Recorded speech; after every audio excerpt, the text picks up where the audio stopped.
Muy buenos días a todas y a todos. Muchísimas gracias por acompañarnos en estas sesiones finales ya del año. Pues ya estamos prácticamente cerrando el año, ¿no? Ya nada más nos falta el arbolito de Navidad aquí en ANADE, pero nuevamente les agradecemos mucho por cerrar con este entusiasmo estas últimas sesiones de nuestro querido comité de penal. Muchas gracias, Carlos. La razón principal por la que estoy aquí, aparte de hacerles un par de menciones a nombre del colegio, es que quise venir a nombre del Consejo, mi querido Carlos, y de nuestro presidente José Ángel Santiago, a hacerle un reconocimiento especial a este comité porque han hecho una excelente labor a lo largo de este año y bueno, desde luego el evento de hoy es ejemplo de ello. Muchas felicidades, Carlos, por ese empeño y claro, un aplauso, ¿por qué no? Y como ustedes saben, siempre desde el Consejo los invitamos, empezamos todos los eventos invitándolos a que aprovechen su membresía de ANADE. Le platicaba a nuestro expositor que este año lo cerramos con casi 200 eventos, entre los eventos académicos abiertos como este y los eventos internos de comité. Recuerden que todos ustedes que son anadistas y los que no lo sean, los invitamos a que lo sean, pero todos las caras conocidas que veo aquí, recuerden que tenemos más de 30 comités, 32. Cada uno de ellos tiene chats. A mí me toca estar en los 32 y desde las 6 de la mañana empiezan los mensajes, pero son de esos mensajes que te da gusto ver, porque si estás siguiendo, por ejemplo, a 3 o 4 comités que son de tu interés, el día que se publica algo relevante para un tema en diario oficial, normalmente, exageré, pero a las 7, 8 de la mañana, normalmente alguien ya subió el enlace del diario oficial de la publicación y los mejores expertos del país a los 10 minutos ya están comentando, ya están proponiendo temas, soluciones, están dando propuestas y demás. Entonces, es bien importante que le echen un ojo a esos beneficios que tiene su membresía, incluyendo, por ejemplo, el que este tipo de eventos, como el de hoy, no es la excepción, se transmiten a través de la Internet, pero más importante, se quedan grabados en la página de ANADE y pueden ustedes después revisitarlos, incluso como mecanismo de consulta. A mí me ha tocado de repente que me hacen una consulta muy puntual y recuerdo algún evento que se dio hace un mes en donde pues los expositores más brillantes del país hablaron sobre ese tema, entonces da la oportunidad de que revisitemos esos temas o que les vayamos a echar un ojito cuando no pudimos atender ese evento. Entonces, cerramos este año con esa invitación.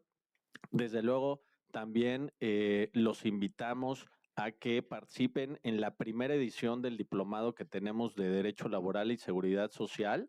Está literalmente empezando, inició el 25 de noviembre.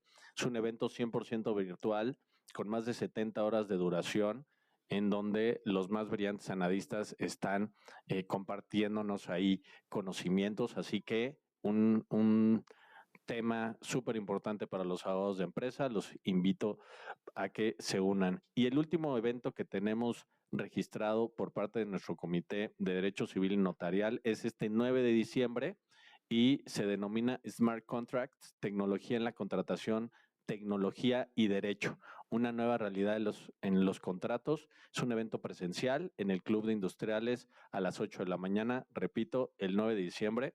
También otro evento que no nos debemos perder porque justamente prácticamente el 90% de los contratos ya se están firmando digitalmente y de eso vamos a hablar en ese evento. Y recuerden, ya por último, mi querido Carlos, no me tardo más, recuerden que empezamos el año, el 2026, a tambor batiente, con un evento que todos ustedes ya conocen que se denomina perspectivas, en donde justamente desde el colegio hablamos cuáles son las perspectivas de los temas más relevantes para la empresa. Este evento normalmente es finales de enero, principios de febrero. Les estaremos haciendo saber la fecha muy próximo. No me queda más que nuevamente felicitarte, Carlos, por la labor realizada este año. Muchas gracias por la organización de este evento también. Y como nuestro moderador, te dejo el uso de la voz, por favor, para que presentes a nuestro invitado. Gracias. Gracias, mi querido Rodrigo. Gracias por la presentación, por la felicitación. Te pido favor que le des nuestros agradecimientos de la coordinación a nuestro querido José Ángel y a todo el consejo también, incluyéndote también por igual, mi querido Rodrigo. Y pues, antes que nada, buenos días a todos. Les agradezco mucho que se hayan tomado este tiempo de estar en este desayuno con este evento verdaderamente muy importante para nosotros. Verdaderamente veo muchas caras de grandes amigos, amigas que admiro, y sobre todo a tantas personas que prácticamente se han interesado en el tema de hoy, que es para nosotros en el Comité Penal. Nos costó mucho trabajo poder invitar a Hugo. La verdad es que le extendimos la invitación en varias ocasiones. Sabemos que por sus ocupaciones y actividades no fue posible, pero estamos muy orgullosos de cerrar este año de las actividades de la coordinación, en donde sí les queremos decir, pues hemos buscado que sea un comité verdaderamente activo en todo el sentido de la palabra, trabajando con otros comités por igual, de manera conjunta, y determinadas actividades, como un proyecto que les queremos decir para el siguiente año.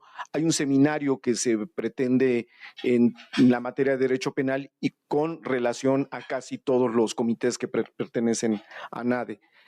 Esto pues, obviamente se viene madurando, no es tan fácil porque hay que ver no solamente expositores, sino también el trabajo, los tiempos también que tiene ANADE para poderle dedicar a esto. Pero esperamos pronto podérselos compartir y que madure más este proyecto. Por otro lado, bueno, quiero de nueva cuenta pues agradecer y reitero a las personas que nos acompañan. Mi querida Angélica, gracias por estar aquí con nosotros, y por favor, al que no nombre no se sienta mal, al contrario, muy, muy agradecidos con grandes damas, grandes abogadas, grandes amigos. Gracias, Yasmín, también por estar aquí con nosotros. Diana, también por ser una vicecoordinadora del Comité de Compliance de la Barra Mexicana. Miguel Ángel, muchas gracias por estar aquí con nosotros, un amigo también entrañable. Y verdaderamente, pues a todos y a todas les agradecemos mucho su presencia en este evento. No quisiera perder más en hacer más comentarios, dado que traemos un poquito de atraso en esto. Lamentablemente el tráfico nos perjudicó a todos, pero bueno, el caso de nuestro ponente el día de hoy es un abogado que tiene una capacidad de explicar, de detallar, de definir todo el tema penal, y lo cual le admiro muchísimo porque es un abogado que ha sido hasta felicitado por varios jueces. La forma de discernir, de señalar, llevar a cabo el objetivo claro en este tipo de temas.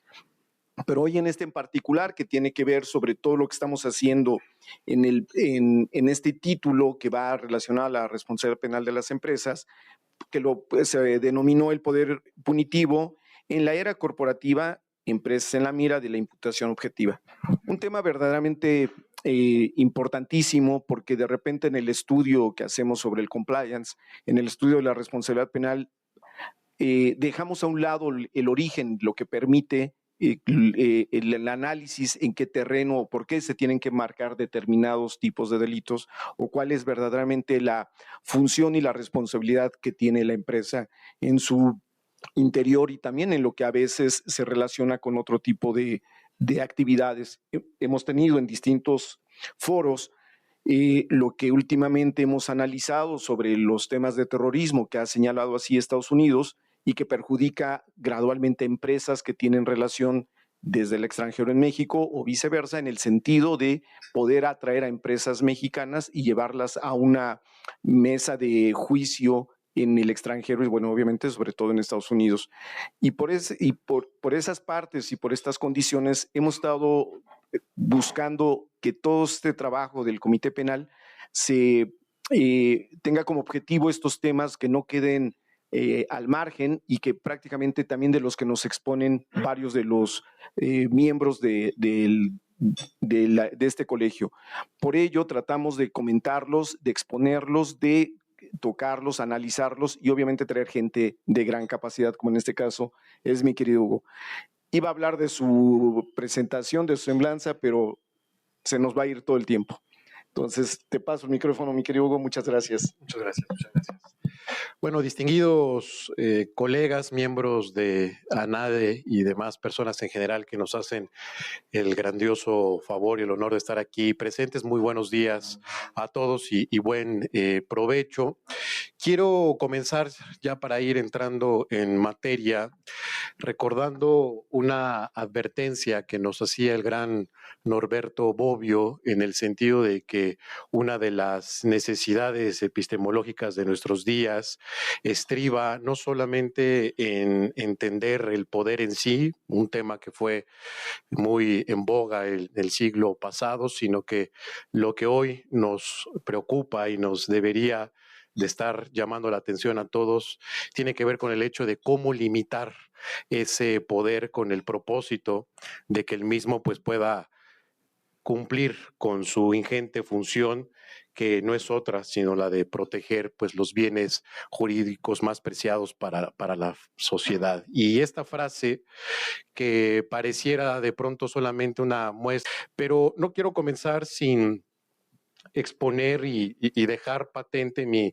agradecimiento, desde luego que a NADE, por pues esta invitación a participar en esta sesión académica, particularmente desde luego que reconozco al estimado maestro Carlos Mora, desde luego que por su calidez humana y las generosas atenciones que ha tenido para conmigo, pero también por pues el empeño que constantemente tiene para abrir espacios como el que hoy nos convoca, donde la reflexión crítica en torno a los temas más relevantes y que son de impacto jurídicos, pues marcan la regla, marcan el leitmotiv. Estarán de acuerdo conmigo que este tipo de reflexiones se echan bastante en falta, sobre todo en estos tiempos tan tortuosos que atravesamos, donde de a poco el populismo, esta respuesta sencilla que se otorga a problemas complejos, que esta sería una de las definiciones, comienza a filtrarse incluso en los ámbitos técnicos, en los ámbitos en los que debiese imperar el conocimiento y no así otro tipo de aspectos. Este tipo pues de foros son sumamente fundamentales para poder hacer frente de manera frontal y efectiva pues a todos los grandes problemas que nos aquejan.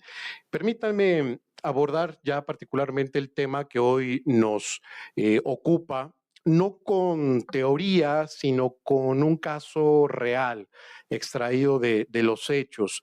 Un caso que, como no en pocas veces suele ocurrir en el derecho penal moderno, nos obliga a replantear la mirada de raíz respecto de lo que en el caso particular tiene que ver con la responsabilidad penal de las organizaciones. Verán ustedes, hace apenas ciertos meses el titular de cierta Dirección General de la Secretaría de Marina fue imputado por el delito de peculado bajo una hipótesis que en apariencia parecía muy sencilla. Según la Fiscalía, este funcionario público había incurrido en una serie de omisiones que permitieron el desvío de recursos por parte de sus subordinados, por parte de ciertas jefaturas de área. El argumento acusatorio era claro, dentro de las funciones de supervisión, el imputado debía detectar y evitar las irregularidades que al final se tradujeron en un desvío de aproximadamente 40 millones de pesos. No había ningún dato de prueba que hubiese apuntado directamente a que el imputado participó en este desvío de recursos. No había tampoco ningún elemento de convicción acerca de que hubiese ordenado alguna suerte de irregularidad. Tampoco había ningún soporte documental, ningún correo electrónico que lo vinculara directamente a esta operación fraudulenta, y sin embargo estaba siendo objeto de una imputación penal. ¿Por qué? Bueno, pues porque el derecho penal contemporáneo, como todos los que estamos aquí lo sabemos, ya no necesita, o al menos ya no siempre, un autor material directo, porque en el mundo de las estructuras complejas, el riesgo y la acción y hasta las omisiones se encuentran fragmentadas, distribuidas y muchas de las veces hasta automatizadas por distintos sistemas que como tales ya no involucran algún comportamiento o alguna conducta humana. Y porque, como veremos hoy, el Estado ha desarrollado de la mano de la dogmática jurídico-penal una serie de herramientas que sirven para ampliar el espectro de la responsabilidad penal. Armas que no solamente apuntan a directores generales, a funcionarios o altos mandos de las organizaciones, sino que también y cada vez más a las empresas mismas, en la inteligencia de que, como también sabemos, la responsabilidad penal de las personas jurídicas desde tiempo atrás es una realidad, incluso más allá de este primigenio sistema vicarial o de transferencia que implicaba el dar lugar justamente a una extensión de la responsabilidad penal de las personas físicas a las personas jurídicas. Ya la responsabilidad de las empresas, como es de explorado derecho, tienen un alcance, tienen incluso raíces mucho más específicas. Este caso terminó resolviéndose con una categoría dogmática muy precisa, a la que haré referencia de manera más puntual en un momento más. Me refiero a la teoría del dominio funcional del riesgo en los sistemas organizados. De momento, lo importante y la idea central que quiero que quede en claro es que para las corporaciones, para las empresas, ya no basta con no cometer delitos para exceptuarse de una eventual responsabilidad penal. Ahora, las preguntas fundamentales que tenemos que plantearnos son al menos las siguientes. ¿Qué riesgos existen dentro de las organizaciones? ¿Cómo es que esos riesgos se están controlando? ¿Dónde existen ciertas zonas de penumbra o fallos en las estructuras que eventualmente puedan ser empleados para una imputación? En ofrecer alguna aproximación para dar respuesta a estas interrogantes es que vamos a dedicar las siguientes palabras, y justamente esta es la tesis que quiero esbozar en esta presentación. El poder punitivo del Estado, mencionaba hace un instante, ese derecho de castigar, derecho a castigar que Weber llamó el monopolio legítimo de la violencia, se encuentra hoy en un escenario inédito, complejo. Las corporaciones, sean estas públicas o privadas, se han vuelto sistemas tan imbrincados, tan complejos, derivado de que existen distintos niveles de mando, automatizaciones, cadenas de supervisión, controles internos y protocolos, que el viejo paradigma penal, ese que hablaba de que solamente será responsable quien ejecuta directamente la acción, hoy resulta por demás insuficiente. La pregunta central, como decía, tiene que ver con el hecho de que ante la complejidad y la variabilidad que reviste cada organización, hay que cuestionarse no solamente desde la perspectiva del que acusa, sino también desde la perspectiva del que defiende y más aún desde la perspectiva del que previene. ¿Cómo es que hoy día se atribuye responsabilidad penal a una organización donde la acción está distribuida y por lo tanto la cadena causal de la que hablaban las teorías tradicionales están diseminadas, y si las contemplamos de manera marginal o aislada, difícilmente pudiésemos llevar a cabo un correcto juicio de tipicidad. Las respuestas que da la dogmática jurídico-penal son múltiples, son variopintas, pero a mi juicio las más útiles, las que reportan mayor luz, son las que provienen del terreno de la imputación objetiva.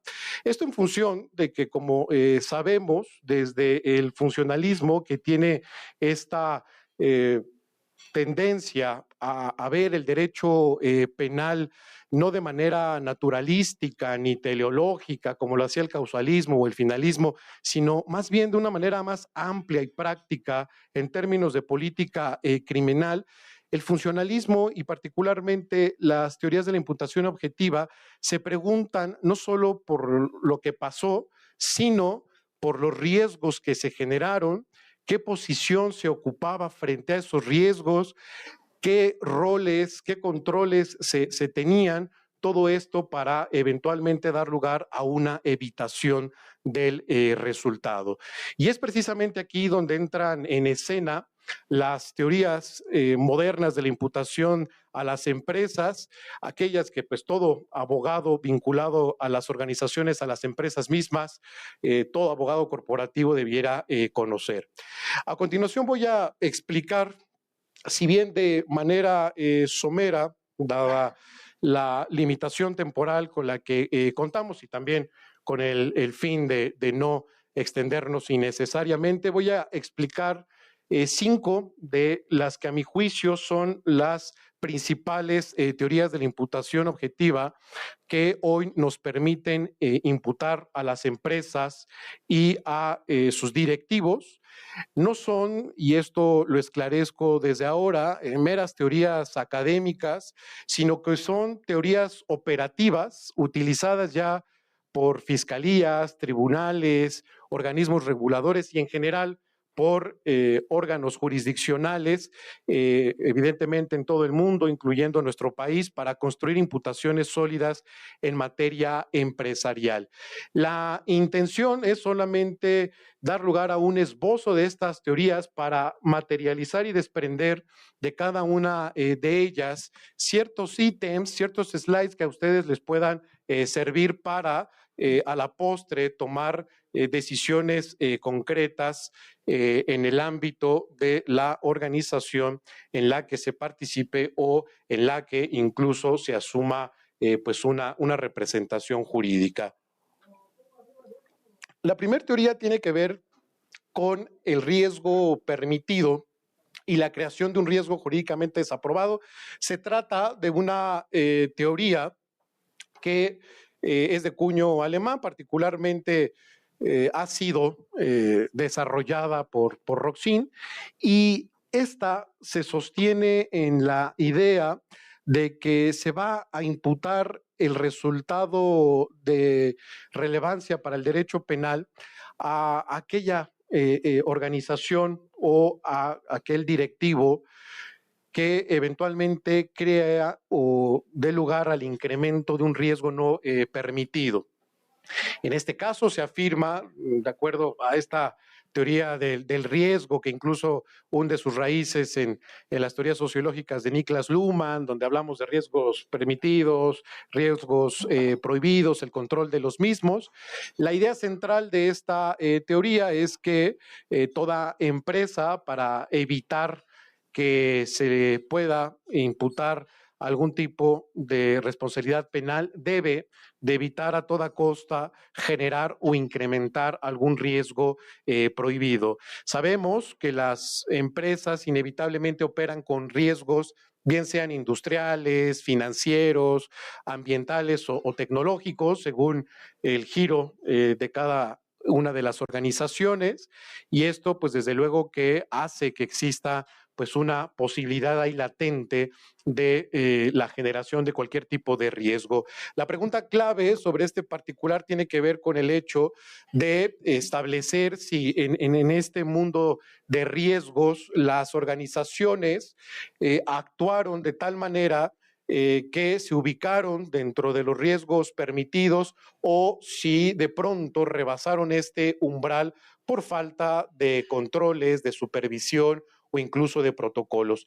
Un ejemplo clásico sobre esta teoría es el siguiente supuesto, de hecho muy general, en el sentido de que supongamos que una planta química cumple todas las normas aplicables a su giro específico y de pronto ocurre un accidente fortuito. Si se genera justamente este antecedente de que se dio un cabal cumplimiento a toda la normativa que le aplica a la organización en específico, desde luego que no hay ningún tipo de imputación, pero en caso contrario, si hubiese omisiones de mantenimiento, manipulación de alguna válvula, de algún mecanismo, con el fin de disminuir costos, pues evidentemente que esto abiertamente daría lugar a la generación de un riesgo del que se pudiese desprender algún tipo de responsabilidad. Claramente, la empresa, en función de esta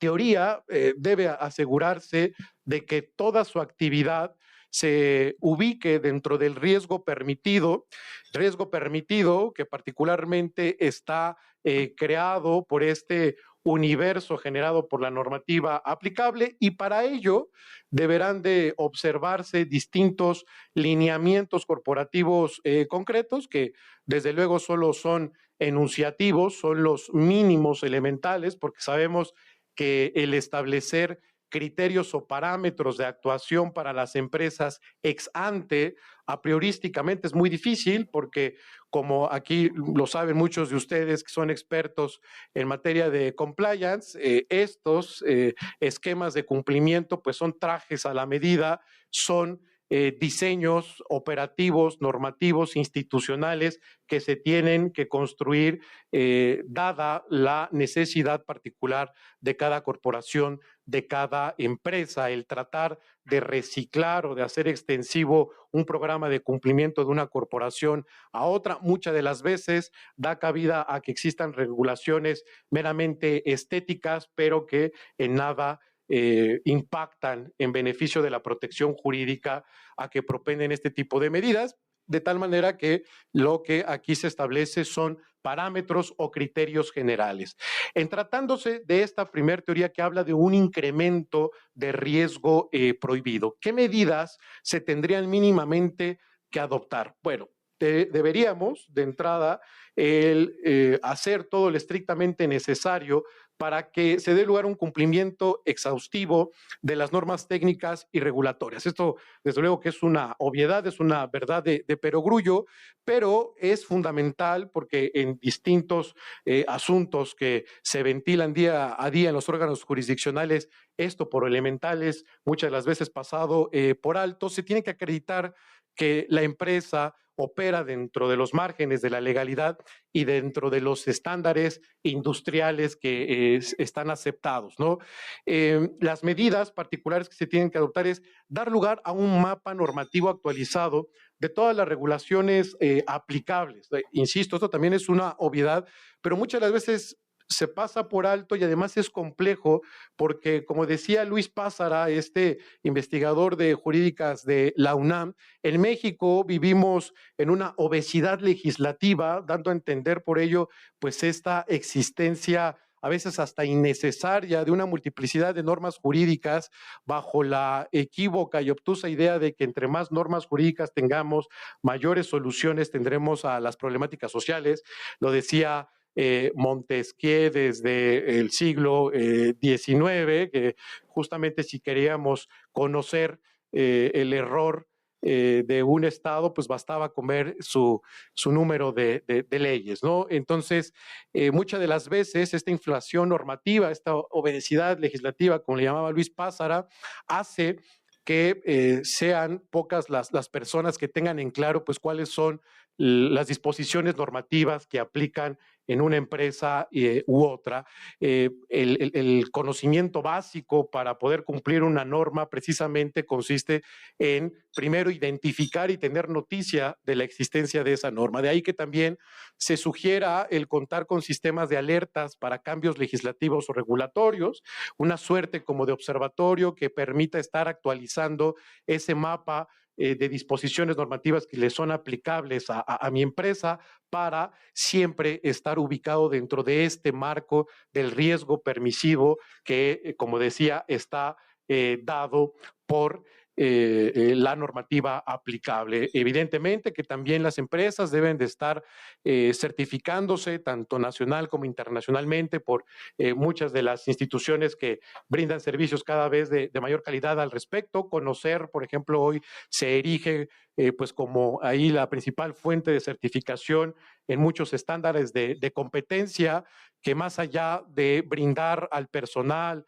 a los operadores de una corporación un conocimiento técnico que incluso apuntalaría el giro mismo de la empresa, pues hace también que desde el punto de vista de la prevención y de la responsabilidad penal nos ubiquemos dentro de este margen de permisión.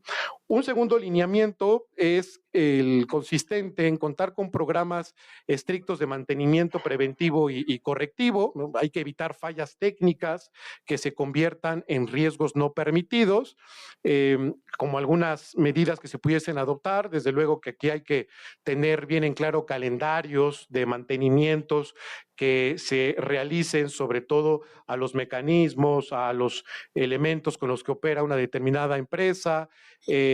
Obviamente también contar con protocolos de sustitución de maquinaria obsoleta o rigurosamente desgastada. En el caso de softwares, evidentemente que tener pues todos los candados, para decirlo de alguna manera, de seguridad que permitan que estos instrumentos, que por loables y que por trascendentales que sean para la estructura de una empresa, no se vuelvan pues en un instrumento de imputación penal. Un tercer lineamiento tiene que ver, desde luego, que también contar con protocolos operativos claros y accesibles. Todo esto que, desde luego, está incluido dentro de los programas de cumplimientos. En cuarto lugar, también ahí se habla de una capacitación continua en temas de seguridad, operación e incumplimiento. Aquí esto va muy de la mano con lo que se decía acerca de estar constantemente certificándose, no solamente con una proyección operativa, sino también con una proyección de protección jurídica, auditorías internas y externas en materia de riesgo, también sobre este particular son fundamentales. De lo que se trata aquí, pues, es de dotar a las organizaciones de una suficiencia normativa, no solamente teniendo en el radar, insisto, a las disposiciones normativas que son aplicables, sino también generar una suerte de cultura de legalidad al interior de cada organización que permita, en el caso de que así se requiera, hacer frente a una posible imputación con base en esta teoría que habla, insisto, de que será objetivamente imputable a aquella empresa o corporación que dé lugar a un incremento de riesgo prohibido. La segunda teoría, esta también de cuño alemán, pero también un tanto español. Aquí Jesús María Silva Sánchez ha desarrollado un pensamiento que resulta bastante interesante y que vale la pena revisar. Me refiero a la teoría del rol de garantía, es decir, a los deberes de garante organizado, que no es otra cosa sino la matización de lo que es la calidad de garante que opera en tratándose de las imputaciones de las personas físicas, pero con proyecciones en sistemas organizados. Esta teoría amplía la imputación a los casos de la omisión impropia. Recordemos estas comisiones por omisiones. Es decir, la idea central que esboza esta teoría es que toda organización, toda empresa, dada la naturaleza de sus propias funciones, de su giro comercial, invariablemente adquiere la calidad de garante respecto de ciertos bienes jurídicos que pone en riesgo, lo que significa que pueden ser penalmente responsables por omitir controles, auditorías, de la misma manera supervisión, capacitación o medidas de prevención como las que ya hemos visto.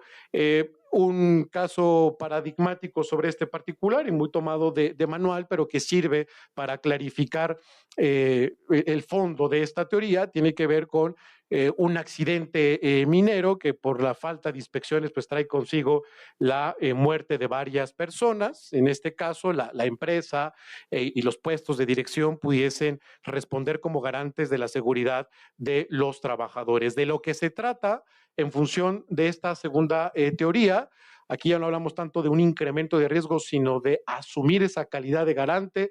No olvidemos que las codificaciones penales, la materia sustantiva penal habla de que existe esta calidad de garante, bien sea por un acuerdo previo, por un contrato o por la disposición especial que una persona, aquí se tendría que ampliar tanto física como jurídica, tenga frente al ordenamiento jurídico. De lo que se trata, para decirlo de manera telegráfica, es que las empresas se asuman como verdaderos garantes de aquellos bienes jurídicos que ponen en riesgo, y para ello, de la misma manera, tienen que adoptarse distintos lineamientos mínimos, que son los que pueden ustedes ver ahí en la pantalla, y que van muy de la mano con lo ya mencionado. En primer lugar, desde luego que se debe dar pauta a una identificación formal del área de garantía de la empresa. Es decir, se tiene que definir claramente cuáles bienes jurídicos dependen del deber de protección empresarial, y de ahí,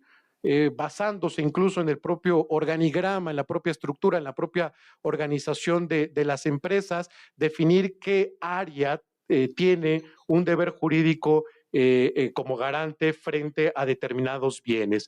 Se tiene que dar lugar, como he dicho, a un diseño explícito de los deberes de supervisión y control y vigilancia respecto de estos bienes jurídicos que están en juego. No basta con identificarlos, sino que desde luego es importante el también tomar medidas al respecto. Se tienen que implementar de la misma manera controles internos verificables y no decorativos. Es lo que comentaba acerca de cuando en muchas de las ocasiones, con el fin de reciclar programas de cumplimiento de una empresa a otra, pues en lo que se cae es justamente en un programa de cumplimiento decorativo que no satisface, desde luego, las finalidades a las que están orientadas estas directrices contenidas en los programas de cumplimiento.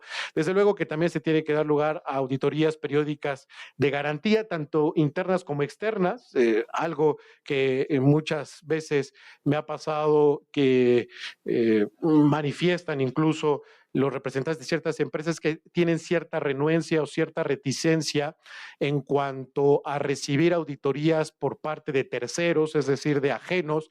Normalmente estas labores de supervisión tienen su origen al interior de la propia organización. Sin embargo, muchas de las veces esto no es conveniente, puesto que siempre se requieren, pues, claro está, ojos claros y objetivos para dar lugar a la detección de aquellos elementos que eventualmente nos pudiesen encaminar a algún tipo de riesgo. Y de la misma manera, como cinco lineamiento o quinto lineamiento concreto, que ahí se enuncia de manera genérica, tiene que ver desde luego con la capacitación especializada, en este caso en lo que tiene que ver con los deberes de garante. Esto es importante tenerlo bien en claro, porque de manera paulatina la dogmática jurídico penal, como decía hace unos minutos, ha ido reconociendo cada vez más la conducta que se encuentra diseminada en las empresas, y esto hace que en muchas de las ocasiones se pierda de vista que dentro de la estructura de una organización no solamente exista una delegación de funciones o una función administrativa determinada, sino que se pierde de vista que estas funciones o estas actividades administrativas puntuales llevan consigo o aparejada algún tipo de responsabilidad en tratándose del tutelaje de ciertos bienes que desde luego que tienen que ser atendidos. Así pues, las corporaciones deben de empeñarse en formar a su personal, no solamente en lo concerniente a sus actividades propiamente dichas, sino también a esa suerte de concientización y de incluso protocolización de su actuar con el fin de dar respuesta a esta calidad de garantes que se tiene. La tercera teoría, llevamos incremento de riesgo, hablábamos también de asumir de manera adecuada esta calidad de garante. La tercera teoría es la denominada del dominio funcional del riesgo en sistemas organizados, esta de cuño estrictamente alemán, desarrollada por Roxin y Jacobs, y probablemente esta es la teoría de imputación más importante para las corporaciones. La idea central en que se sustenta es que en las empresas el dominio de la acción, el tradicional, el típico del que hablaba la ortodoxia penal, se sustituye por el dominio funcional del riesgo. La imputación debe dirigirse en consecuencia a quien controla funcionalmente el proceso donde se genera algún eventual riesgo de importancia para el derecho penal. Esta teoría resuelve un dilema clave. ¿Quién es autor en una corporación donde aparentemente nadie hace nada directamente, nadie dentro de una corporación aparentemente despliega alguna conducta que sea típica y por lo tanto de interés para el derecho penal? El dominio funcional de riesgo en sistemas organizados nos responde que autor será aquel que domina el riesgo y no aquel quien ejecuta materialmente. Pensemos como ejemplo en un fraude contable diseñado, pensemos, por un director financiero y permitido por el Consejo de Administración y que posteriormente es ejecutado por algún contador operativo.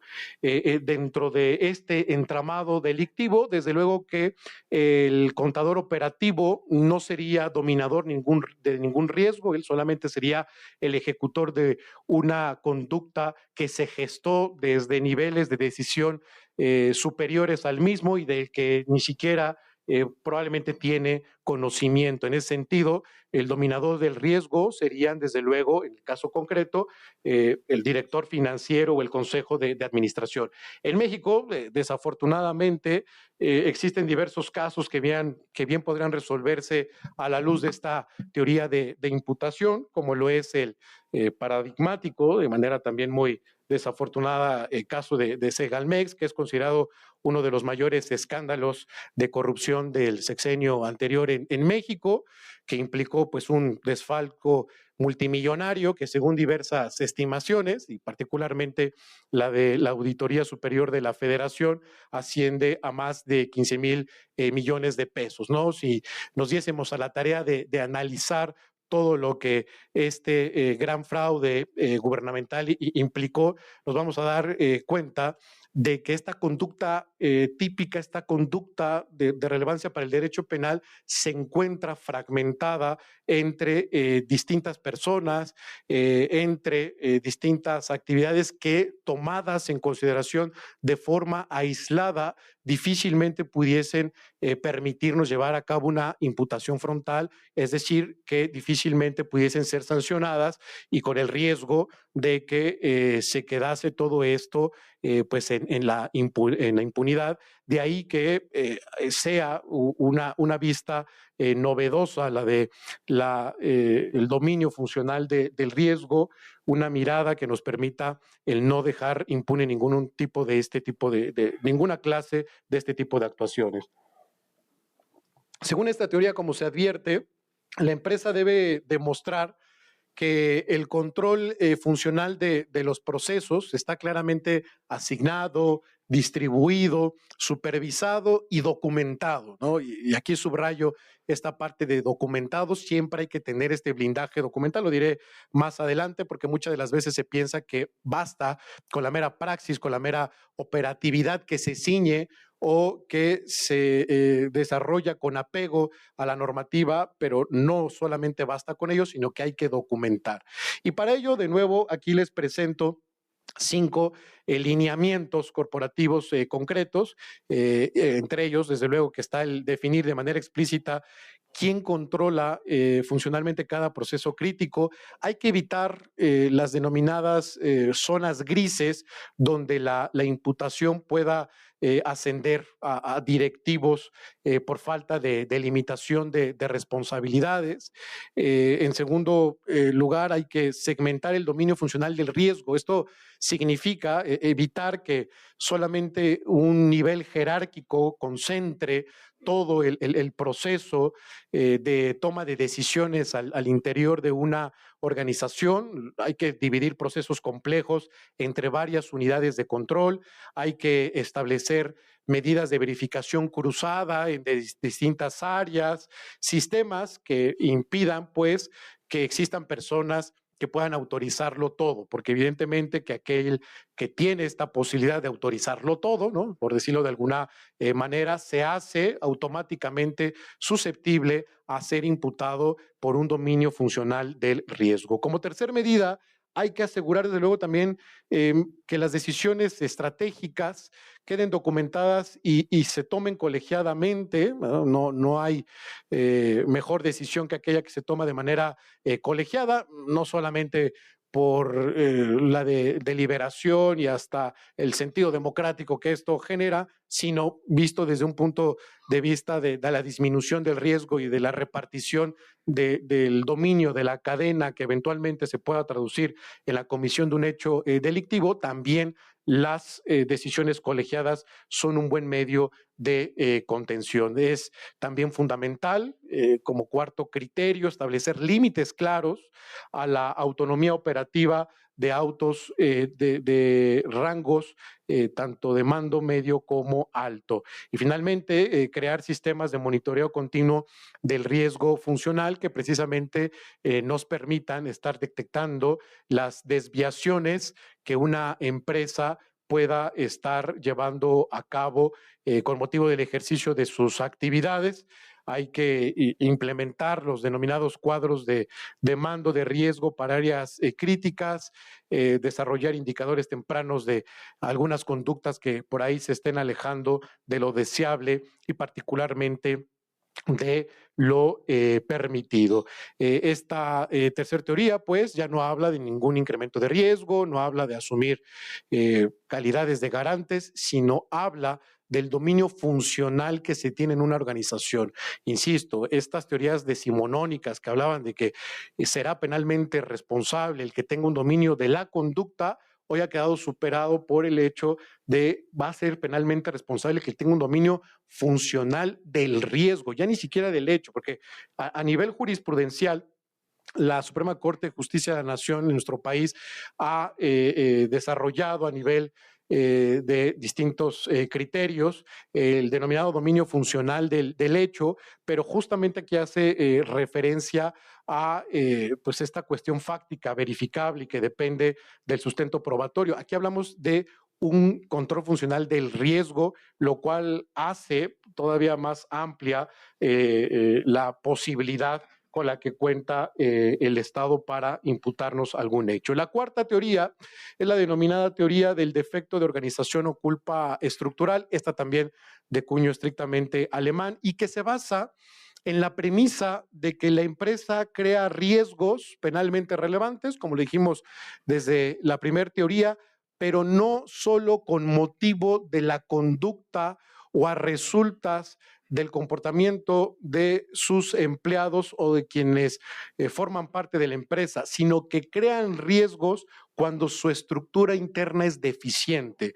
Esto significa que la responsabilidad penal, según esta teoría, nace por un defecto en la organización y no solamente por acciones individuales. Particularmente en esta óptica se analiza si en la organización hay controles, si había auditorías internas, si hay mecanismos de denuncia, si los protocolos eran adecuados o decorativos, y si la respuesta es negativa, es decir, si no existían ninguno de estos estándares de contención de riesgo, desde luego que hay culpa organizativa. La ausencia de controles es el fundamento de esta clase de imputación y de este fundamento de la responsabilidad penal. Como advertimos, a la luz de esta cuarta teoría, se tiene en consecuencia que demostrar que la estructura de una organización está diseñada no solamente para ser funcional, competitiva, sino para también prevenir delitos y controlar riesgos inherentes a su propia actividad. Y para ello se tienen también que adoptar algunas medidas mínimas que son las que aquí les presento.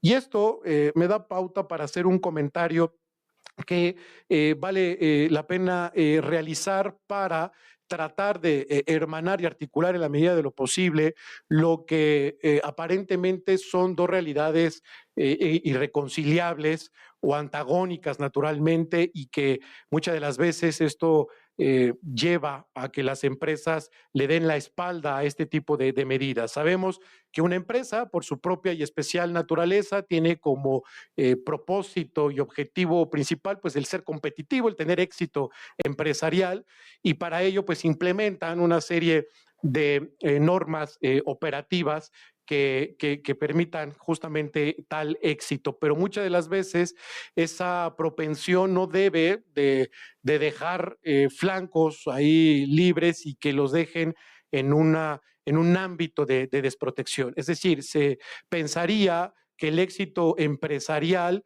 está antagonizado con la adopción de estas medidas de contención que difícilmente tienen correspondencia en la realidad. La respuesta es que no, por eso lo que les comentaba, y aquí Carlos, como experto en compliance, podrá refrendar ello.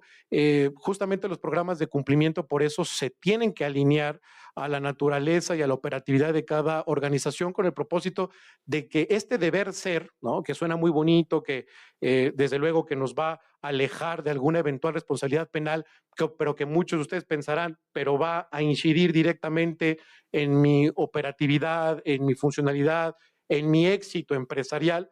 Lo cierto es que ambas realidades, la prevención penal y, por un lado, el éxito empresarial, son realidades que sí pueden funcionar de manera paralela. La idea está precisamente en allegarse pues, de los conocimientos óptimos sobre este particular. Lo veremos más adelante. Vuelvo, las medidas o lineamientos que aquí se proponen es desde luego el diseñar un modelo organizativo y de gestión adecuado a la actividad empresarial, muy de la mano de lo que acabo de mencionar, crear sistemas robustos de controles internos preventivos, implementar otra vez auditorías internas permanentes y auditorías externas periódicas, establecer mecanismos efectivos de denuncia interna, es decir, se debe de permitir que en la estructura se puedan detectar riesgos desde dentro, se tienen que obviamente documentar todos los procesos, todas las decisiones y todos los controles. Aquí traigo a cuento este comentario que les hacía hace un momento acerca de que es imprescindible el allegarnos de este blindaje documental. Lo que se tiene que hacer es acreditar que la empresa no ha generado un riesgo, que la empresa ha asumido de manera adecuada el tutelaje de bienes jurídicos, que la empresa no presenta ningún tipo de defecto organizativo. La quinta y última teoría que hoy les presento, insisto, el universo aquí no se acaba de las propuestas y de las respuestas que nos da la dogmática jurídico-penal, pero a mi parecer estas son las principales 5 teorías. La última tiene que ver con la teoría del rol institucional y cultura corporativa culpable. Esta es de más cuño anglosajón, más importada del common law, y que se basa en la idea de que no se imputa a las organizaciones por una acción individual o personal, sino por una cultura corporativa que tolera o incluso hasta incentiva el delito. En esta teoría, la empresa quiere el resultado cuando, por ejemplo, fija metas inalcanzables, por ejemplo, tolera sobornos, incentiva la manipulación contable o ignora sistemáticamente sus controles internos. Lo que según esta teoría, se tiene que evitar es, desde luego, demostrar que la empresa ha adoptado una cultura de tolerancia o de incentivo o de facilitación hacia la comisión de ciertos hechos que eventualmente pudiesen ser constitutivos de delito. Y para ello, de nuevo, se tienen que adoptar ciertos lineamientos corporativos muy concretos que sobre todo orbitan alrededor de la construcción de un código de ética que sea obligatorio y vinculante, que no solamente sea ornamental, sino que sea del conocimiento de todos quienes participan en la organización. Incluso se recomienda que estos códigos sean firmados por todos aquellos que participan precisamente en las empresas. Se tienen que establecer metas y objetivos corporativos razonables y alcanzables. Esto choca diametralmente con lo que decía, ¿no? La adopción de sistemas preventivos o de defensa en materia de problemas de cumplimiento para situarnos en la exclusión de la responsabilidad penal podría a bote pronto pensarse como un obstáculo, como algún tipo de impedimento para que yo como empresario, como abogado corporativo, ofrezca soluciones jurídicas que permitan hermanar estos dos extremos, prevención y éxito empresarial. Se tienen que crear incentivos positivos que permitan, como he dicho, no solo la productividad, sino la integridad, una política de tolerancia cero frente a cualquier tipo de conducta que pudiese ser constitutiva de delito. Y bueno, el también contar con un canal de denuncia efectivo, anónimo y protegido, e incluso se aconseja que corra a cargo de terceras personas. Medidas que, como se pueden dar cuenta, pueden hacerse extensivas en tratándose de los distintos prismas que la imputación objetiva ofrece para la atribución de responsabilidad penal. Estas 5 teorías de las que les he dado cuenta de manera somera, he dicho, desde luego no agotan todo el universo de las propuestas existentes, pero sí constituyen las más relevantes y las más operativas. Son las que, desde mi punto de vista, mayor utilidad ofrecen al momento de construir una imputación, cuando nos encontramos desde el punto de vista de la Fiscalía, pero también para desarrollar medidas de prevención dentro de las corporaciones y, desde luego, para ejercer una defensa técnica sólida y estratégicamente a favor de las empresas cuando ya nos encontramos en el contexto de algún proceso penal. Ahora, una de las preguntas con las que más a menudo me topo al momento de hablar de este tipo de teorías es, y bueno, toda esta construcción teórica tiene aplicación no solo práctica, sino en nuestro sistema jurídico, ¿no? Particularmente porque se trata de importaciones dogmáticas alemanas, españolas, del common law. La respuesta categórica es que sí, resultan aplicables en nuestro sistema jurídico y sobre todo a la luz de 3 razones. La primera es que implícitamente nuestro orden jurídico penal ya lo reconoce a manera de interpretación, por ejemplo, del título 3º, capítulo 2º, particularmente del artículo 60 del Código Penal Federal, que hace referencia a la aplicación de sanciones a delitos culposos, desde el momento en que establece una serie de supuestos en virtud de los cuales se pudiese llevar a cabo una cuantificación e incluso un aquilate concreto de la imposición de la pena y de la responsabilidad penal, cuando el numeral antes referido nos dice, y cito, el deber del cuidado del inculpado que le es exigible por las circunstancias y condiciones personales que el oficio o actividad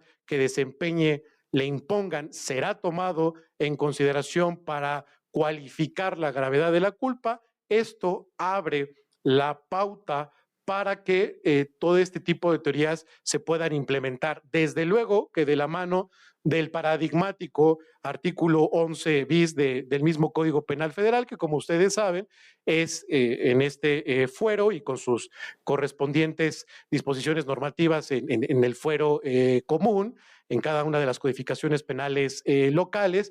Este artículo 11 bis es la piedra angular de la responsabilidad penal de las personas jurídicas, que al día de hoy, si nosotros nos damos a la tarea de revisar su enunciación normativa, su construcción incluso hasta tipológica, nos daremos cuenta de que se trata de un artículo que ha rebasado y ha dejado atrás este sistema vicarial o de transferencia, este primer modelo que México adoptó para la imposición de sanciones a las personas jurídicas. Este artículo va más allá. La segunda razón tiene que ver con el hecho de que estas teorías ya están siendo utilizadas por diversos órganos jurisdiccionales. En el caso, por ejemplo, de la Fiscalía General de la República, ya hay ciertos antecedentes en delitos ambientales donde se ha hecho uso de este tipo de teorías, en la Unidad de Inteligencia Financiera, en casos de lavado de dinero o incluso por la propia Comisión Nacional Bancaria y de Valores en fraudes sistémicos, para posteriormente ponerlos en conocimiento del órgano ministerial. Ha habido planteos que justamente se sustentan en este tipo de teorías. Y la tercera razón, que tiene que ver más con una mirada crítica, es porque, como les comentaba, la complejidad que el delito hoy nos arroja exige que exista igualmente un derecho penal complejo. El delito, ya he mencionado, no puede seguir persiguiendo los delitos, el Estado no puede seguir persiguiendo los delitos con figuras que hoy se antojan ya rebasadas, arcanas y hasta obsoletas, ¿no? Figuras del siglo XIX. Las empresas modernas requieren de un análisis moderno, particularmente del riesgo, que es el criterio que hoy por antonomasia se toma en consideración para dar definición o asignación de responsabilidades en delitos complejos. Volviendo al caso de la Secretaría de Marina, que les platicaba al principio, es decir, de este desfalco que se tradujo en la pérdida de 40 millones de pesos, pues justamente se resolvió en función de la tercera teoría que esbozamos, que tiene que ver con la teoría del dominio funcional del riesgo en los sistemas organizados. En este caso, el juzgador, afortunadamente para nosotros que actuamos como defensa, resolvió que fueron los subordinados de este director general que estaba siendo el principal imputado, quienes actuaron de manera independiente y de manera dolosa. Aquí el elemento interno es fundamental en los delitos que se desarrollan en un contexto o en el entramado empresarial.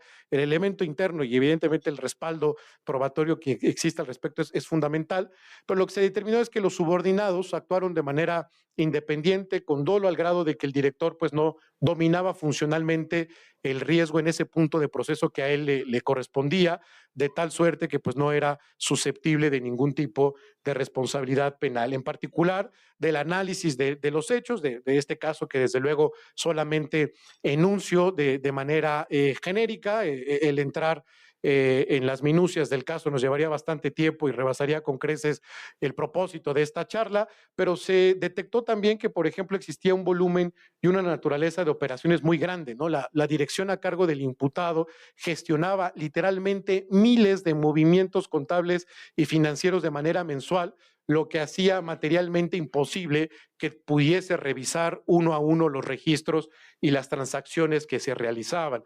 También uno de los argumentos vertebradores fue en el sentido de que habría que identificar y no perder de vista los límites de las facultades que tenía este director, el imputado, que se circunscribían a la planeación, a la organización y a la supervisión general, pero que no incluían ningún control operativo ni la autorización directa de alguna transacción financiera, ¿no? Y esto, incluso de la mano del sentido común o de la lógica, pues era algo que el imputado reprochaba, ¿no? O sea, ¿por qué me están imputando por una serie de operaciones que llevaron a cabo en 3 niveles por debajo de mí? ¿Por qué me está salpicando? ¿Por qué de reflejo me está a mí llegando esta imputación? Bueno, pues la teoría del dominio funcional era la respuesta, pero justo la defensa tenía que ver con el hecho de que no existía este dominio, no se ejercía un dominio funcional, ya que la capacidad de ejecución de este director de la Secretaría de Marina residía en cuestiones que nada implicaron dentro de la cadena de eventos o de sucesos que se tradujeron en el delito. En consecuencia, el fallo fue en el sentido de que las operaciones derivaron de un desvío de recursos que fueron actos autónomos de los subordinados, ajenos al conocimiento y a la voluntad del director, por lo que atribuirle la responsabilidad penal por peculado, desde luego que carecía de todo sustento, en tanto no podía considerarse ni un autor, ni un partícipe, pero tampoco un titular de algún dominio funcional del hecho. Pero lo relevante de esto, más allá de que es una historia con final feliz, lo importante de esto es que las imputaciones de la Fiscalía se están realizando ya a partir de este prisma de la imputación objetiva del que hemos hablado. Y este criterio, de ahí que me interesara el someterlo a su consideración, aunque surgió en el ámbito público, particularmente en la Secretaría de Marina, es plenamente trasladable a la empresa privada, pues como sabemos, en esencia, las organizaciones públicas y privadas comparten varios elementos que las hacen susceptibles de convertirse en un centro de imputación penal. De esta manera, en un mundo donde la imputación objetiva permite que una empresa sea investigada o incluso sea sancionada sin que exista un autor material plenamente identificable, esto nos lleva invariablemente a la conclusión de que la prevención hoy por hoy ya no es una sugerencia, una invitación, una exhortación, sino ya es una obligación estratégica. Para cumplir adecuadamente con esta labor preventiva, ya hemos enunciado tentativamente algunas medidas que permiten a la organización evitar una imputación objetiva, pero todas ellas bien podrían resumirse en esta frase que aquí les presento. Las corporaciones, de la mano del compliance officer, que es una figura de la que ya una empresa ya no puede prescindir, justamente de esta persona dependerá la implementación particularizada, el diseño de este traje a la medida, que son los programas de cumplimiento de que les hablaba hace un momento, debe identificar riesgos y prevenir irregularidades mediante la implementación de políticas internas eficaces que abarquen desde la capacitación continua del personal hasta la auditoría rigurosa de procesos, a fin de trazar no solamente un cauce y un curso de actividad de la empresa, sino de generar, y esto es importante, evidencia de cumplimiento, un verdadero escudo probatorio. En otras palabras, es indispensable romper esta cadena imputativa en cualquier hecho potencialmente delictivo en cada una de las organizaciones, lo cual se logra en gran medida, no solamente mediante el diseño de una organización sin defectos, sino también mediante el soporte documental al que he hecho referencia. En tales condiciones, y con esto voy cerrando, resulta evidente lo que decía al inicio de esta charla, por cuanto hace a que el poder punitivo del Estado ha cambiado sustancialmente. La responsabilidad penal empresarial ya no se limita al individuo ni a la búsqueda de un autor material. Hoy las empresas están literalmente, y como se esbozó desde el título de la presente charla, están en la mira de la imputación objetiva. Pero esta nueva realidad, desde luego que no debe de generar miedo, animadversión o algún tipo de sentimiento negativo, sino todo lo contrario. Lo que debería de negar es estrategia. El derecho penal contemporáneo ya no solamente sanciona, sino que también ordena, previene, estructura y obliga a pensar la organización desde una lógica de riesgos. Y esta es, me parece, una premisa fundamental que implica y que trae consigo incluso hasta un cambio cultural, porque a la empresa hay que verla como una máquina de generación de riesgos desde el punto de vista penal. Y si la empresa, si la corporación es una máquina de riesgos, desde luego que el deber de nosotros como operadores jurídicos está en identificar, matizar y, de ser posible, eliminar estos riesgos. Las empresas que comprenden esta transformación no solamente van a sobrevivir jurídicamente, sino que serán más sólidas, más transparentes, más confiables y que no se pierda de vista. Todo este deber ser no tiene por qué romper o trastocar con la eficacia que una empresa pueda tener en su respectivo rubro. Porque en un mundo de riesgos distribuidos, ya no lo decía en el siglo pasado Niklas Luhmann, la mejor defensa no es un abogado, sino una organización bien diseñada. No es una buena defensa procesal, ¿no? De lo que se evita justamente es llegar a un proceso penal, sino una buena prevención organizacional. Conviene recordar al buen Benjamin Franklin cuando, con su característica lucidez, nos decía que quien falla en prepararse está preparado para fallar o se está preparando para hacerlo. Una frase que adquiere particular fuerza en el ámbito jurídico penal empresarial, pues después de todo, la estrategia no es ajena al derecho penal, es en buena medida otro de sus nombres, otra de sus caras, y de nosotros depende justamente el identificarlo y llevarlo a la práctica. Muchísimas gracias por su atención.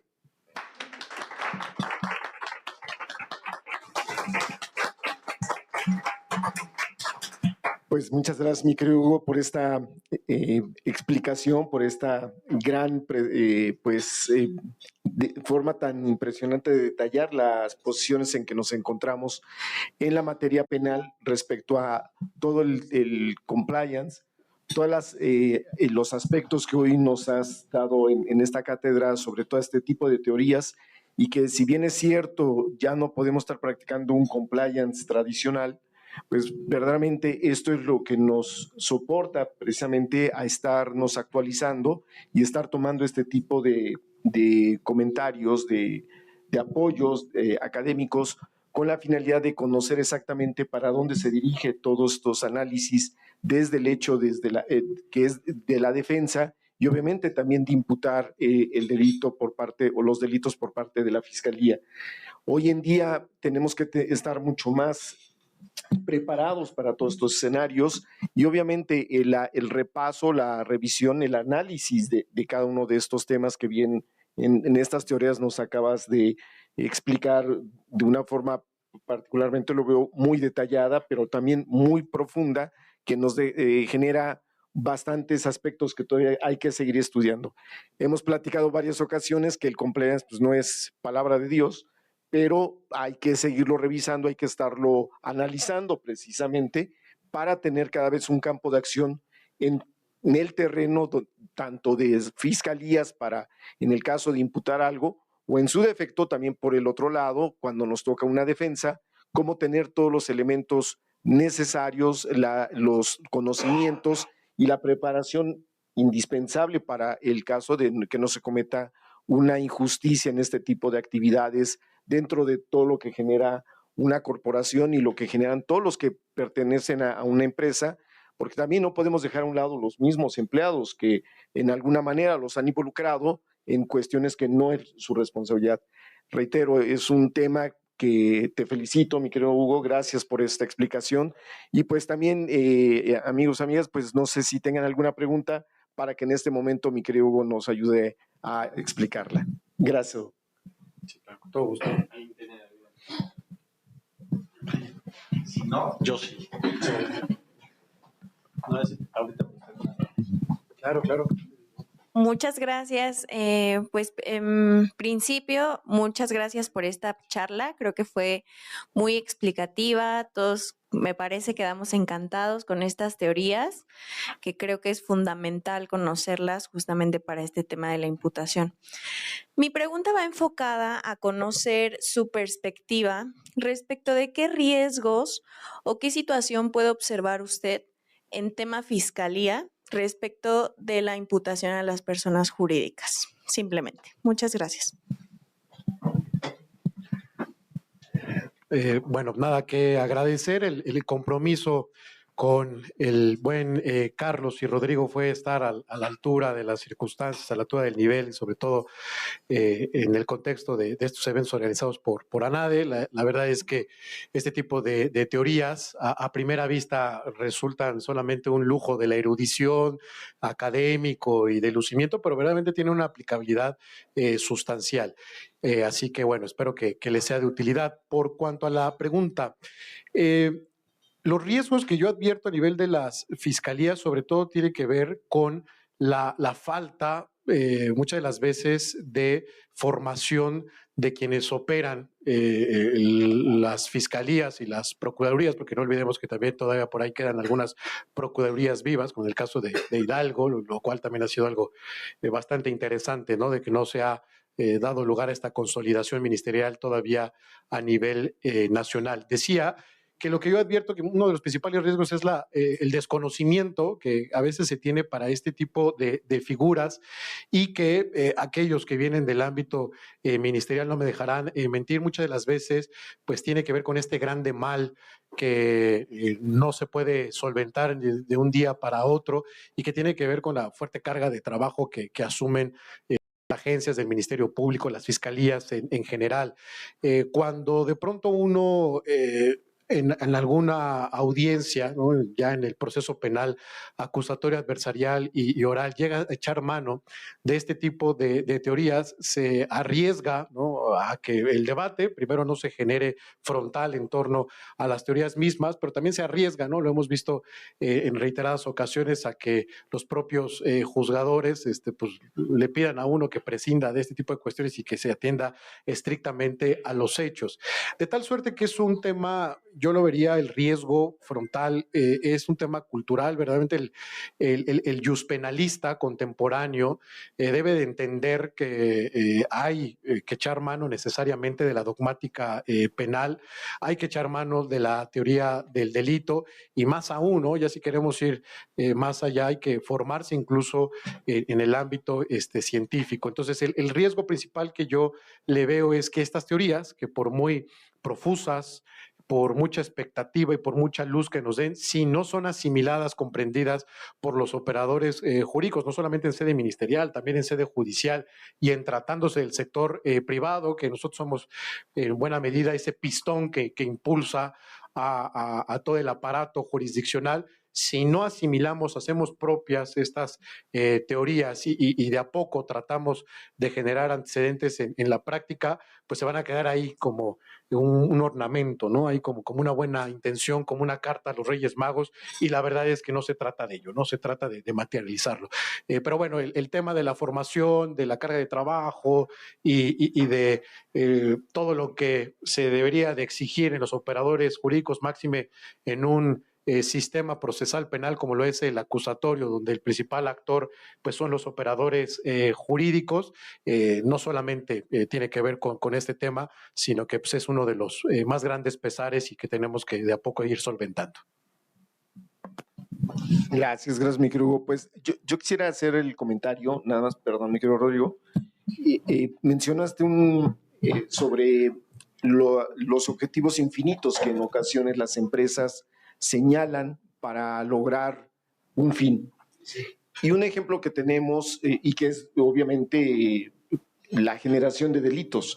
Tuvimos hace poco un comentario será hace unos 4 o 5 días, salió una nota en el periódico de un abogado que trató de, más bien, fue vinculado a proceso por delito de cohecho, por tratar de sacar a una empresa en una revisión de COFEPRIS.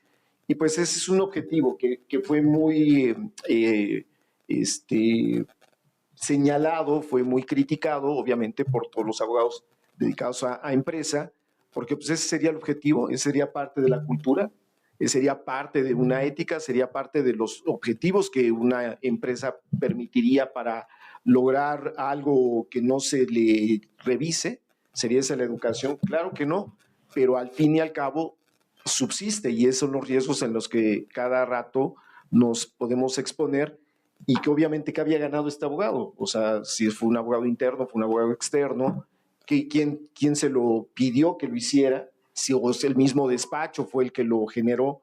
En fin, todos son estos criterios que de alguna forma con estas teorías tenemos que ser cada vez más pulcros para saber cómo ejecutarlas y llevarlas al campo de acción. Pero bueno. Adelante. Muchas gracias, mi querido Carlos.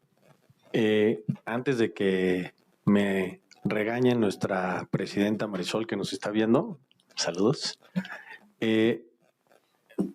No se olviden, por favor, que este jueves 4 de diciembre a las 6:30 tenemos nuestra Asamblea Nacional de ANADE en el Club de Industriales. Estaremos festejando el 55 aniversario de nuestro querido colegio, aquí cerquita en el Club de Industriales. Así que están todos invitados. Y ahora sí, para no desviarme del tema, me gustaría, si les parece bien ya para cerrar la sesión, una última reflexión desde luego de nuestro invitado y también tuya, Carlos, porque a lo largo del año, ustedes en el Comité Penal nos han estado hablando también incluso hubieron unos invitados fabulosos hablándonos sobre este nuevo frente que debemos de estar cuidando desde las empresas, que es el frente de la responsabilidad a nivel internacional. Cuando formamos parte de una cadena de suministro, cuando tenemos clientes o proveedores extranjeros, sobre todo me refiero al tema de las órdenes ejecutivas del presidente Trump que nombran a los cárteles como organizaciones terroristas y que acarrea nos trae como cascada una serie de responsabilidades en donde ahora las empresas, y corríjanme si me equivoco, justamente para defenderse o prevenir cualquier tipo de imputación que puede venir de un proveedor que ni sabíamos que teníamos porque tenemos un operador logístico de nuestros 50,000 proveedores, uno de ellos aparece en esas famosas listas negras, ¿no? De la OFAC y de repente llega el DOJ a decirte como empresa mexicana tienes una imputación ahora en Estados Unidos. Digamos que son temas novedosos que al escuchar atentamente las teorías que nos explicaba Hugo, parecieran, ¿no? Que nos sirven también para defendernos incluso de esas imputaciones del DOJ, que básicamente sí tienen muy entendidas estas teorías y que te dicen como empresa solamente que me acredites que hiciste todo lo que estaba en tus manos, puedes salir bien librado. Me gustaría una última reflexión de su parte en la práctica, cómo está funcionando ya en México, ¿no? Porque ya son como muchos frentes de batalla, ¿no? Claro, bueno, la pregunta, el planteamiento da para mucho, pero lo abordaré de la siguiente manera. Yo creo que a propósito de esto que nos comenta Rodrigo, esta metáfora a la que yo hacía referencia durante mi intervención en el sentido de que hoy las organizaciones en general, sean estas públicas o privadas, tenemos que entenderlas como una fábrica de riesgos, ¿no? Cobra un especial sentido porque en efecto desde el momento en que las actividades de una organización empresarial no son locales sino que se extienden a distintas latitudes, en esa misma medida el potencial riesgo al que se pueda ver enfrentada la empresa pues se incrementa también a veces de una manera que es incalculable y que sería imposible pues el tener en el radar todas las posibilidades que se pudiesen generar ahí. Entonces, la metáfora de ver a las organizaciones como una fábrica de riesgos me parece afortunada porque a partir de eso resulta fundamental esta conclusión que también les compartía en el sentido de que hoy la protección jurídica no es un lujo, no es un deber ser, sino más bien ya es una obligación. Y la mejor manera, porque desde luego que por muy expertos y por mucho conocimiento, por mucha experiencia que una organización tenga en un ámbito determinado, es imposible anticipar lo que eventualmente se pueda presentar. La mejor defensa siempre vendrá desde dentro hacia afuera. Es decir, las corporaciones para afrontar o para poder sortear cualquier tipo de problemática que proviene desde fuera, siempre va a encontrar la mejor defensa en su organización. Y desde el momento en que cuente con una organización no deficiente, como lo decía a propósito de la quinta teoría que les presentaba, desde el momento en que se tenga un buen control de los riesgos, desde el momento en que el dominio funcional que invariablemente se da se redistribuya en el mayor número de personas y desde el momento en que se asuma una buena cultura al interior de quienes operan una corporación, esa protección interna me servirá para prácticamente sortear cualquier vicisitud que se llegue a presentar y que, como bien se decía, obedece a cuestiones que hasta escapan de nuestra esfera de acción, que tienen que ver más con decisiones de índole de política internacional, y yo creo que la mejor protección es de manera interna. Gracias, mi querido Hugo. Una excelente narrativa y una excelente explicación sobre este tipo de preguntas, que verdaderamente es muy amplio lo que señaló bien mi querido Rodrigo. Lo que yo les compartiría es que definitivamente el compliance debemos de saltarlo ya al que conocemos como tradicional.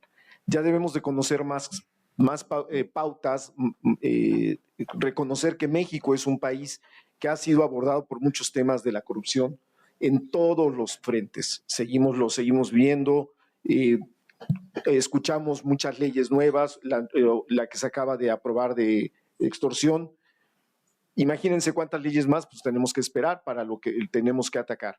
Pero bien comparto lo que dice Hugo, hay que trabajar por parte de la empresa, tener una cultura verdaderamente clara, concisa, muy bien detallada.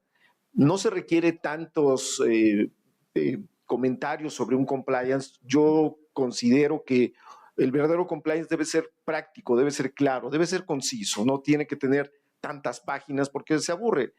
Todos los que tenemos que trabajar en ello debemos compartir algo claro sobre ello, que es verdaderamente que sea explicativo, que sea una forma en que se pueda digerir rápidamente. Esto es un tema que tiene que ser esta cultura constante, cada momento, cada instante. La empresa vive muchos escenarios y se trabaja por todas las personas que lo componen. Pero también, si en algún caso, en las personas, pues entendemos o sabemos que hay quienes son tramposos o demás, lamentablemente todavía seguimos con una cultura en México de permitirles este tipo de situaciones. ¿Cuántas veces no vemos carpetas de investigación donde no sucedió nada y culpamos a las fiscalías, culpamos a todos, pero no nos culpamos, no hacemos una autocrítica verdaderamente de lo que generamos en el interior de las sociedades? Entonces, pienso que son campos muy grandes de analizar, son bastantes, pero creo que en lo particular, coincido con lo que dice Hugo, hay que trabajar muy, muy adentro de la empresa. En fin, esa sería mi participación. Bueno, si ya no existen más preguntas en el foro, no me queda más que agradecer infinitamente su presencia, su atención, que entiendo que ya es nuestro último evento del comité, sí, ¿verdad, Carlos? Entonces, les agradezco nuevamente y a nombre del colegio, mi estimado Hugo, queremos darte un reconocimiento comentándote que también a tu nombre y de nuestros expositores, en lugar de darles un obsequio, el colegio hace un donativo a PROED y a Casa de la Amistad para Niños con Cáncer en tu nombre y representación. Así que, mi estimado Hugo, muchas felicidades y gracias nuevamente por tu exposición el día de hoy. Y desde luego también un reconocimiento a mi querido Carlos por todo el esfuerzo para hacer este evento y desde luego el de todo el año. Mi querido Carlos, muchas gracias. Y gracias a ustedes. Bueno, yo por último les recomendaría que ante la pregunta que nos hiciste, consulten a su abogado penalista o abogada penalista. Sí, gracias.